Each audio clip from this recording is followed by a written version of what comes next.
వారాహి నవరాత్రుల సందర్భంగా 150 మంది ఋత్వికులతో సహస్ర చండీ మహాయాగం సంప్రదించండి. నమస్తే, వెల్కమ్ టు సుమన్ టీవీ. నేను పద్మిని. ప్రస్తుతంతో పాటు సహస్ర చండీ మహాయాగ సంకల్పకర్త వేద పండితులు ప్రసన్న శర్మ గారు ఉన్నారు. మాట్లాడదాం. నమస్కారం అండి. నమస్కారం తల్లి. ఏ గ్రహానికి సంబంధించిన నక్షత్రాలు అంటే ప్రతి గ్రహానికి 3 నక్షత్రాలని కేటాయించడం జరిగింది. రవి నక్షత్రాల వాళ్ళు లలితా త్రిపుర సుందరిని ఎలా ఆరాధన చేసుకోవాలి, తద్వారా వాళ్ళకి ఎటువంటి ఫలితం వస్తుంది అనేది మీరు పోయిన వీడియోలో చెప్పారు. ఇక చంద్రుడికి సంబంధించి ఈ చంద్రపాలిత నక్షత్రాలు ఏవి, వాళ్ళు అసలు ఎలా ఉంటారు, ఎలాంటి దేవతారాధన చేసుకుంటే వారికి మార్పు ఎలా వస్తుంది, మీరు ఖచ్చితంగా చెప్పి తీరాల్సింది. ఎందుకంటే మీరు వేద పండితులు. ఇప్పుడు జూలై 15వ తారీఖు నుంచి అత్యంత అద్భుతంగా సహస్ర చండీ మహాయాగాన్ని నిర్వహిస్తున్నారు. సో నిత్యం అనుష్ఠానంలో ఉండేటటువంటి మీలాంటి పెద్దలు చెప్పటం, నేను ఆచరణలోకి తెచ్చుకోవటం అనేది మేము మా భాగ్యంగా ఖచ్చితంగా భావిస్తాము. మరి చెప్తారండి. తప్పకుండా తల్లి. శ్రీమాత్రే నమః. విషయం వచ్చేసరికి తల్లి, మనం గతంలో చెప్పుకుని ఉన్నాము సూర్యగ్రహం గురించి, దాంట్లో ఉండే 3 గ్రహాల గురించి చెప్పుకుని ఉన్నాము. ఇక చంద్రగ్రహం దగ్గరికి వచ్చినట్లయితే చంద్రగ్రహానికి కూడా 3 నక్షత్రాలు, రోహిణి, హస్త, శ్రవణం అనేటువంటి 3 నక్షత్రాలు. సాధారణంగా ఈ చంద్రగ్రహం యొక్క ఫలితం ఎలా ఉంటుందంటే, చంద్రుడు మనఃకారకుడు, మనందరికీ తెలుసు.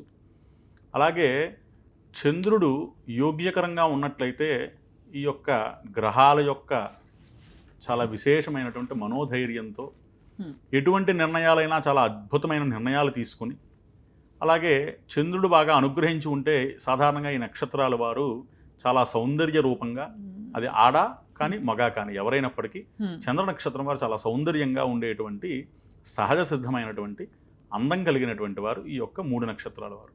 అలాగే వీరు ఎక్కువ మానసికంగా ఇబ్బందులు పడుతూ ఉంటారు. ఎందుకు అంటే చంద్రుడు గమనం ఎలా అయితే ఉంటుందో అమావాస్య పౌర్ణమి, దానికి అనుగుణంగా వీరి యొక్క ఫలితాలు కొన్ని నడుస్తూ ఉంటాయి. చంద్రుడు యొక్క ఇంపాక్ట్ అనేది వీరిపైన ఉంటూ ఉంటుంది, నక్షత్ర అధిపతి చంద్రుడు కాబట్టి.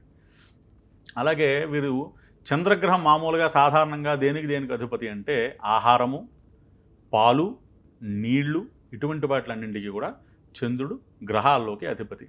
సో వీరు ఆంజనేయ ఆరాధన చేసినట్లయితే చాలా విశేషమైనటువంటి ఫలితం కలుగుతుంది. వారు ఏదైతే అనుకుంటారో, వారి గోల్స్ ఏవైతే ఉంటాయో, వారి గోల్స్ని వాళ్ళు రీచ్ అవ్వాలి అంటే చంద్ర నక్షత్రం వారు, ఈ 3 నక్షత్రాలు రోహిణి, హస్త, శ్రవణం ఏవైతే నక్షత్రాలు ఉన్నాయో వారు ఆంజనేయ ఆరాధన చేయడం వల్ల, అందులో విశేషంగా పంచముఖ ఆంజనేయ యొక్క ఆరాధన లేదా స్తోత్రపారాయణ లేదా జపము, ఏది అవకాశం ఉన్నట్లయితే అది చేసినట్లయితే వారు అనుకున్న కార్యాలన్నీ కూడా అతి శీఘ్రంగా నెరవేరి చాలా ఉచిత ఉన్నత స్థానానికి వెళతారు అని శాస్త్ర ప్రతీక. అందులో పంచముఖ ఆంజనేయము అనేసరికి చాలా విశేషం. అందులో ఎందుకంటే మామూలుగా మనం ఆంజనేయ ఆరాధన చేస్తే ఒక ఆంజనేయ స్వామిని చూస్తూ ఉంటాం. అందులో విశేషంగా అలా కాకుండా పంచముఖ ఆంజనేయము అంటే స్వామివారికి 5 ముఖాలు ఉంటాయి. ఈ స్వామివారి యొక్క మంత్రం చాలా విశేషం, చెబుతాను వినండి. అలాగే మన శ్రోతలకు కూడా చెప్పండి. ఈ యొక్క మంత్రం ఏమయ్యా అంటే, ఓం నమో భగవతే పంచముఖ హనుమతే ప్రాచ్యాం వానరముఖాయ. అంటే సాధారణంగా మనం చూసేటువంటి ఆంజనేయ స్వామి వానరముఖం, తూర్పు ముఖంగా ఉంటారు. ఆయన ఐం సకల సిద్ధయే, ఐంకార బీజాధిష్టాత్రిగా అమ్మవారు ఎలాగైతే ఐంకార బీజము, అలాగే స్వామివారు కూడా ఐం బీజంతో వానరముఖంతో స్వామివారు ఉంటారు. ఈయన ఏం చేస్తారయ్యా అంటే సర్వకార్యాలని సిద్ధింపచేస్తారు, వానర రూపంలో ఉండేటువంటి స్వామి. అలాగే దక్షిణం నారసింహాయ, దక్షిణంగా ఉండేటువంటి స్వామి నారసింహ స్వామి, అందుకనే సింహ రూపంలో దక్షిణముఖంగా ఉంటారు స్వామి. హుం సకల జయాయ, ఆయన యొక్క బీజం హుం అనేటువంటి బీజంతో స్వామివారు ఉంటారు. సకలము అంతా కూడా జయము కలిగించేవారు స్వామి. అలాగే పశ్చిమానికి వచ్చేసరికి పశ్చిమాయ గరుడాయ, గరుడ రూపంలో స్వామివారు పశ్చిమ దిగ్భాగంలో ఉంటారు. సౌహు అనేటువంటి బీజంలో సకల భూతనాశాయ, సకల భూతాలని అంటే ప్రయోగ బాధ, శత్రుబాధ, నరదృష్టి, ఇటువంటి వాటి అన్నింటికి కూడా ఈ యొక్క స్వామివారి యొక్క ముఖం వల్ల అవన్నీ తొలగిపోతాయి. అలాగే ఉత్తరాయ వరాహాయ, ఉత్తరంగా స్వామి వరాహ రూపంలో ఉంటారు. ఈ యొక్క స్వామివారు సకల ధన ధాన్యాలన్నీ కూడా ప్రసాదించేటువంటి వారు ఈ యొక్క వరాహంలో ఉండేటువంటి ఉత్తరముఖంలో ఉండేటువంటి స్వామి. అలాగే ఊర్ధ్వాయ హయగ్రీవాయ, హయగ్రీవ రూపంలో ఊర్ధ్వముఖంలో ఉంటారు స్వామివారు. ఈ యొక్క స్వామివారు ఏం చేస్తారు? ఈయన యొక్క బీజం క్లీం అనేటువంటి మాయా బీజం. ఈయన సకల ఐశ్వర్యప్రదాయ, సకల విద్యాప్రదాయ, సకల ఐశ్వర్యాలు సకల విద్యలు ఇచ్చేటువంటి వారు హయగ్రీవుడు. ఈశ్వరపుత్రాయ హనుమతాయ శరదాదిశేష జయ జయ జయప్రదాయ అని ఈ యొక్క స్వామివారి యొక్క మంత్రము.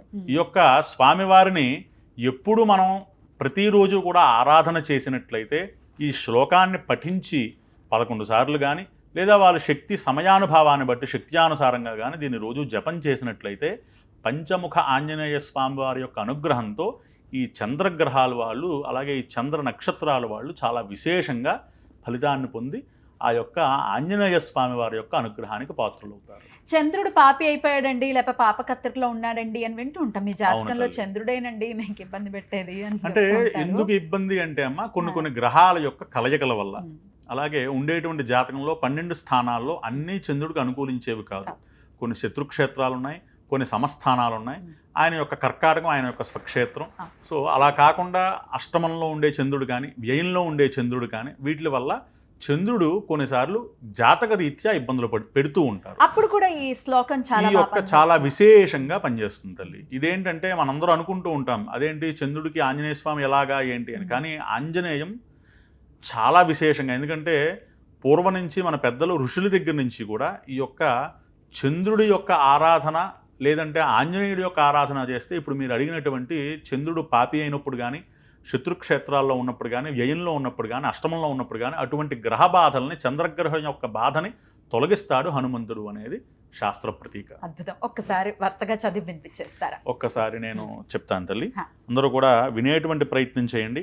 ఓం నమో భగవతే పంచముఖాయ హనుమతే ప్రాచ్యాం వానరముఖాయ ఐం సకల సిద్ధయే దక్షిణాయ నారసింహాయ హుం సకల జయాయ పశ్చిమాయ గరుడాయ సౌః సకలభూతనాశాయ ఉత్తరాయ వరాహాయ ఓం సకల ధనధాన్య ప్రవర్ధకాయ ఊర్ధ్వాయ హయగ్రీవాయ క్లీం సకలైశ్వర్య సకల విద్యాప్రదాయ ఈశ్వరపుత్ర హనుమతాయ శతాధికాయ శేష జయ జయ జయప్రదాయ. ఇది యొక్క హనుమంతుడి యొక్క మంత్రం తల్లి. ఎవరైతే ఈ యొక్క విశేషంగా హనుమదారాధన చేస్తారో వారికి చంద్రగ్రహం యొక్క బాధలు తొలగి చంద్ర నక్షత్రాలకి చాలా అనుకూలమైనటువంటి పరిస్థితి కలుగుతుంది తల్లి. అద్భుతం అండి, చాలా చక్కగా వివరించారు. అయితే ఎలాంటి గ్రహమైనా ఎలా పాప అయినా అయి ఉండనివ్వండి, ఎటువంటి ఫలితాన్నైనా ఇవ్వండి, అమ్మవారి దగ్గర అయితే అన్ని గ్రహాలు తల వంచాల్సిందే. సో వారాహి నవరాత్రుల సందర్భంగా ప్రసన్న శర్మ గారి ఆధ్వర్యంలో సహస్ర చండీ మహాయాగాన్ని నిర్వహిస్తున్నారు హైదరాబాద్ కూకట్పల్లి కమ్యూనిటీ హాల్లో. ప్రతి ఒక్కరూ కూడా అందరూ ఆహ్వానితులే. స్క్రీన్ మీద కనిపిస్తున్నటువంటి నెంబర్కి కాంటాక్ట్ చేయండి మరిన్ని వివరాల కోసం. చాలా అద్భుతంగా మాకు తెలియజేశారండి. ఇక నెక్స్ట్ వీడియోలో కుజగ్రహానికి సంబంధించిన ఆ 3 నక్షత్రాలు ఏవి, వారు ఎటువంటి ఆరాధన చేసుకుని మంచి ఫలితాలని పొందుతారో నెక్స్ట్ వీడియోలో తెలుసుకుందాం. చాలా కృతజ్ఞతలండి. నమస్కారం.